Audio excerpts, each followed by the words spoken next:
When Nikola Jokic went down, everyone wrote off the Denver Nuggets. Analysts dismissed them, opponents stopped worrying, and the league underestimated them. But what followed turned into one of the most dominant, jaw-dropping stretches of basketball we've witnessed all season, a performance no one saw coming. Lob it over the top of her. Oh, they do. Into Murray. And he lays it up and in! There it is. Wow, what a play out of the time. Nikola Jokic is a three-time MVP. He's the engine that powers everything the Denver Nuggets do on offense. The guy averages a triple-double like it's nothing. So when he hyperextended his left knee, the reaction made sense on paper. Everyone expected Denver to drop in the standings and figured we'd all wait for Jokic to return before taking them seriously again. That was the script. That's what was supposed to happen. But here's the thing about the Nuggets. They apparently never got the memo. What they've done over the past week has completely flipped the narrative on this team. We're talking about wins that shouldn't exist. Performances that came out of nowhere. A level of fight that reminds you why this organization won a championship just 2 years ago. Everyone is talking about Denver winning these games, but what really matters is how they're doing it, and why it should genuinely scare the rest of the league. To understand why this is significant, you have to grasp what the league expected when Jokic went down. The Nuggets, without their three-time MVP, Supposed to be a disaster. and honestly, that's not a crazy take. Jokic touches the ball on nearly every possession. He's their best passer, scorer, rebounder, and decision-maker. Their entire offense flows through him. Take him away, and conventional wisdom says you're looking at a lottery-level team. So opponents adjusted, or more accurately, they stopped adjusting. Why would you game plan for a team missing its best player? You show up, execute your own plays, and collect the win. That was the mistake. Bruce Brown said something after the Philadelphia game that stuck with me. People are expecting us to lose. We have nothing to lose, right? Go out there and hoop. Then he added something that tells you everything. When I'm on the other side, sometimes that happens. The other team just comes out playing extremely hard and you're like, hey, bench guys, they're not starters. That's exactly what happened. Teams came in expecting to coast against a depleted Nuggets roster, and Denver made them pay. But mentality is one thing. What Denver did against Philadelphia, that shouldn't have been possible. Let me set the scene. 7 players out. Not 7 random end-of-bench guys, 7 legitimate rotation players. Their entire starting 5 was gone. Denver's own players joked, calling themselves the Denver G League. Head coach Michael Malone had to piece together a lineup from whoever was left standing. And who were they playing? The 76ers. Joel Embiid, Tyrese Maxey, Paul George, a team on a 3-game winning streak that desperately needed this win. Vegas probably had Philly as double-digit favorites. This was supposed to be a scheduled loss that no one would even remember. Instead, we got one of the most absurd games of the season. Jalen Pickett went off for 29 points, including 7 three-pointers, and not just open catch-and-shoot threes. One of them was a step back over Joel Embiid, a 7-footer with his hand in Pickett's face. That shot tells you everything about how Denver approached this game. No fear, no hesitation, just playing free because nobody expected anything from them. And it wasn't just Pickett. The whole team played like their backs were against the wall, like every possession mattered. They fought for every loose ball, made impossible passes, hit contested shots, and proved that the Nuggets are still a force to be reckoned with, even without their MVP. This isn't a fluke. This is a statement. A warning to the league that underestimating Denver is a huge mistake. The Nuggets didn't just survive. They dominated in a way that flips the narrative entirely, reminding everyone that championships aren't won by stars alone. They're won by heart, grit, and a team that refuses to follow the script. To that. 5 to shoot for Najee.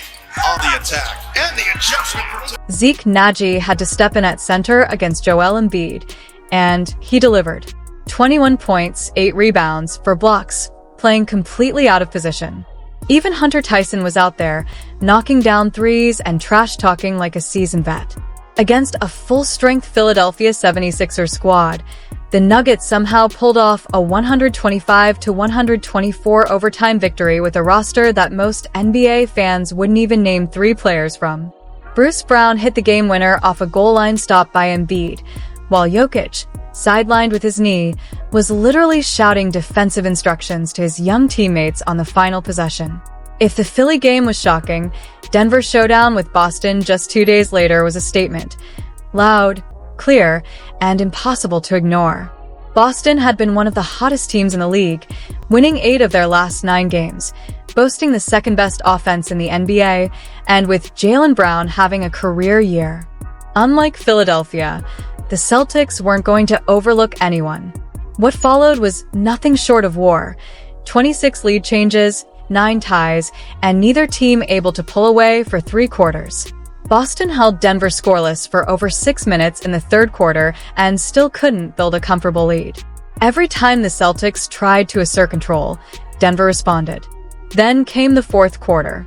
Down 90-87 midway through the period, the Nuggets unleashed a 14-0 run that effectively ended the game.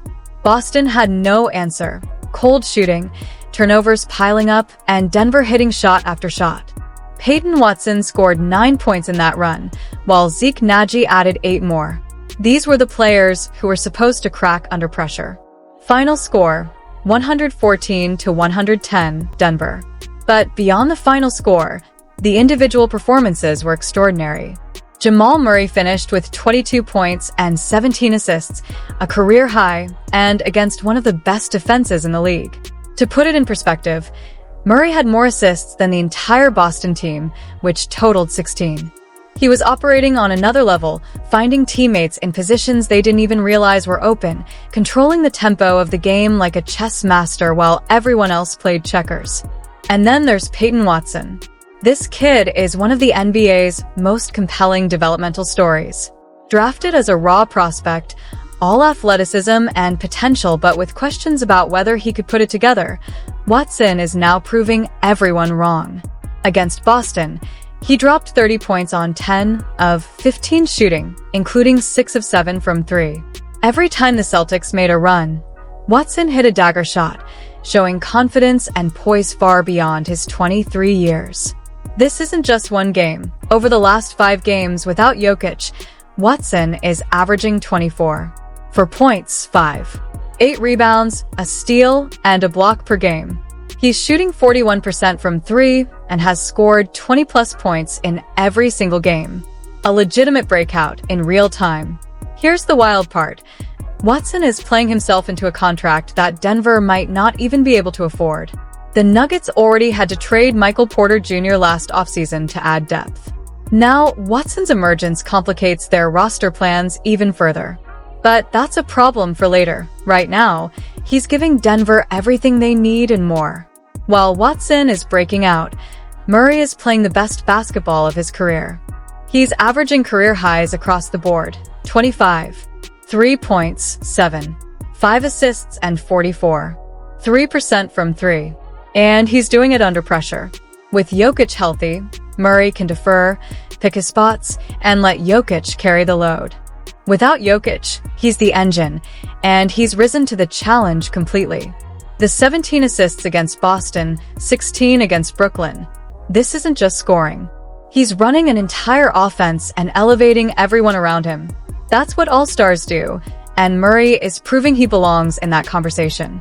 Here's what should truly concern the rest of the league. When Jokic returns, likely around the All-Star break, he's walking into a completely different team. Murray has found another gear.